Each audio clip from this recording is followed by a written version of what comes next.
Akala ko tatapusin pa yung kanta eh. I love you, Mayor! Sige, upo lang kayo. Relax lang.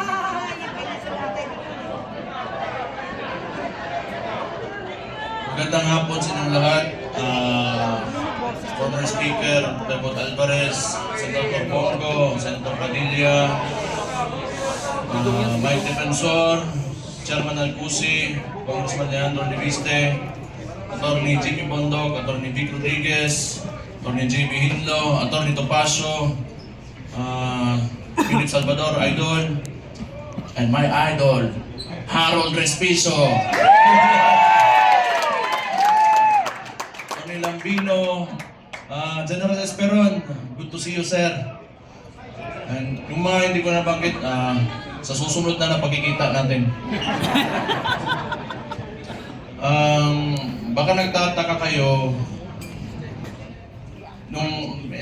tumahimik ako eh. Tumahimik ako pagkatapos ng midterm elections. Kasi wala, talo si Marcos sa Davao eh. Nagpahinga lang ako.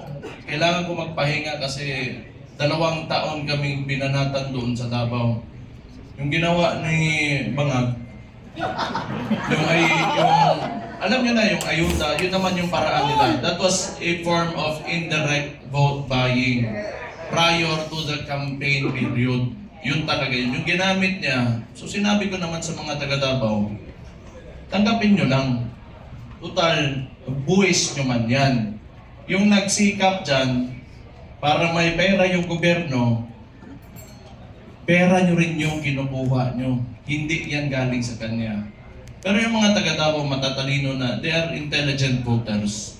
Akala kasi yung claim ng mga kalaban na kami mga Duterte daw, mga authoritarian, yun, mga tay-tao, kaya takot lahat.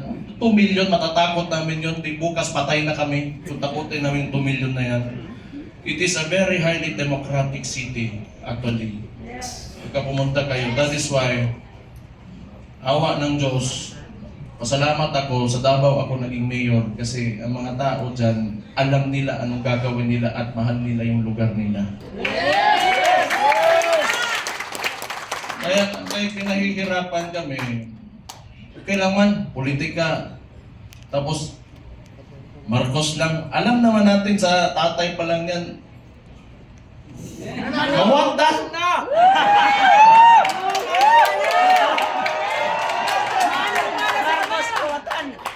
Hindi, kasi ganito yon. Nung nagsimula yung kampanya noong 2022, kasama na yung kapatid ko, the Vice President. Siyempre, inisip ko rin, siguro, itong tao na to gusto maging presidente. He will redeem the Marcos family name. So, hindi ko naman talaga inisip na may ganun din pala kagago yung tao na yan. Siguro nasa isip niya, kung sira na yung pangalan namin, sirain ko na lang lalo. Wala naman akong yung politika lang to, kung bahala sila, magalit sila sa akin. Si Auntie Claire, tanawa. Pagkatapos ito, Auntie Claire, si Mayor Baste,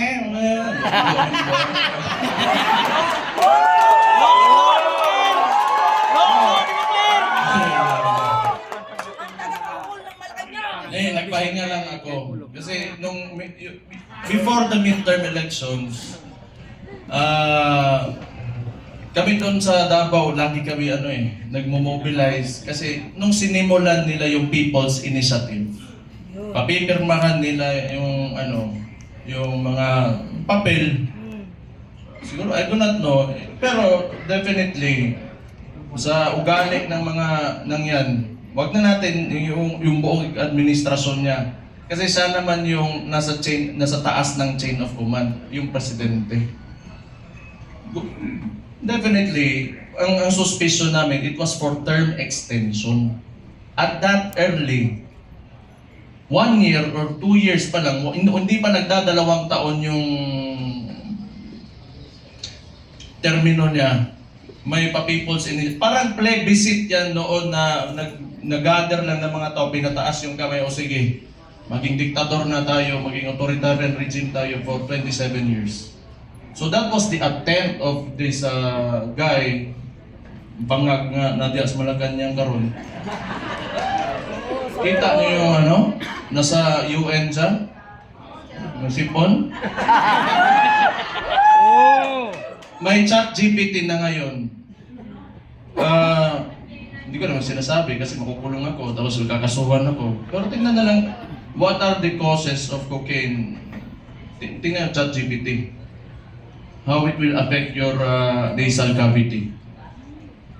May cellphone na kayo lahat. Wala. Swindler. He is a swindler. Yung ginawa sa atin, kaya nga naniniwala tayo, kasi akala natin itutuloy niya. Ganito lang naman tayo, kaya nandito tayo lahat ngayon. Kayo, marami tayong parallel groups.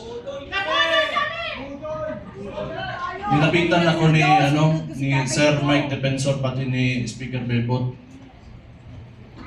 Na nakita ko sila pagdating nila doon sa bahay ko, patay problema na po ni. Then nagpahinga lang ako kasi grabe yung Pero ang akala nila, tumigil na tayo. Hindi pa tayo tumigil.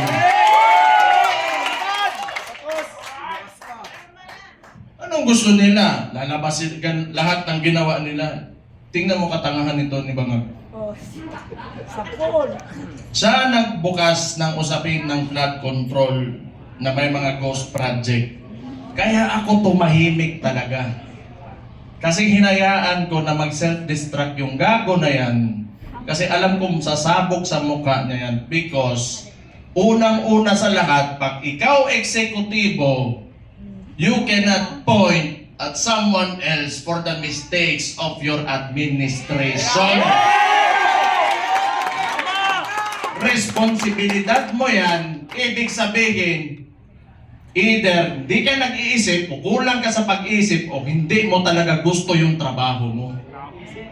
Ang iniisip niya, sumingot na Kita mo ngayon, nag-backfire sa kanya, and they attempted to, lagi nilang ililiko. Doon pinakita naman namin lahat.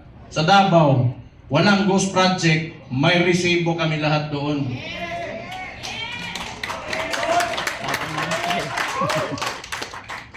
Tingnan nyo, anong resulta ng ginawa nila? Kasi tinawag na natin yan, yung 2024 is the most corrupt budget, or the 2025, yung sinabi ni Sit Ungab nung panahon. Hindi, lahat yan kasi sayo nang upo eh. The most corrupt. Bakit di sila makakilos ngayon na tumaas yung presyo ng langis? Walang pera. Bakit di nila kaya babaan yung VAT, yung panawagan ni Leandro Libiste? Di nila kayang siwala nang sila nanakawin pa. Walang malita doon! Alam nyo, hindi naman talaga perfecto kahit saan ka pumunta sa buong mundo. May mga lobbyists, the congressmen and the senators, dadaan talaga yung pera dyan because that's the power of the purse, lobbying and all of that. Pero this kind, the estimated loss to corruption, umaabot na sa trillion. It doesn't make sense anymore. Saan mo pa gagastusin yung pera na yun kung nasa bulsa mo yan? For what? Magkano ba gusto mong yung kanin mo, gusto mo tag 200 pesos per kilo? Gusto mo yung pinakamasarap na pagkain, pinakamasarap na steak? Ano ba gusto mo sa buhay mo? Yan mga yan, mayayaman na yan. Hindi pa sila nakukontento. Hindi na lang maawa ba? Kita nyo yung mga matatanda na nagmamalingke sa umaga, magdadala ng bayong, tapos pahihirapan mo pa, ngayon tumataas presyo ng lahat. Hindi siya nakatingin sa pangkaraniwang Pilipino, ano ang buhay ng Pilipino. Tapos itong gago na to, Pantay na buwan eh. Ayun, gusto ko kaya, pag-initan niyo na ako. Para ano naman, nagpahinga lang ako. Balik na naman tayo, patay na naman sila sa atin. Duterte! Duterte! Duterte! Duterte! Duterte! Ito pang maganda. Ito pang maganda. Tayo, mga parallel groups, ilan? Pila to ka buok? 150! 600 parallel groups. Anong sinabi ng Vice Presidente? Siya ay tatakbong presidente, kumilos na tayong lahat! Duterte! Duterte! Duterte! Duterte! Ang gusto ng...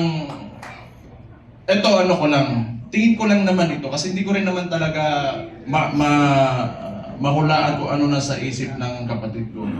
Tayo, tama yung sinabi ni Rob Francis kanina. May galit tayo. Galit na, lahat tayo galit dito. Kaya nga tayo nagtipon-tipon kasi gusto natin na may pagbabago na nangyari. Kasi yung pagbabago na yun, kinuha ni Bongbong Marcos. Nandun na sana tayo. Balik lang tayo kung ano yung plataforma. Ito ha? Noong 2016, si former President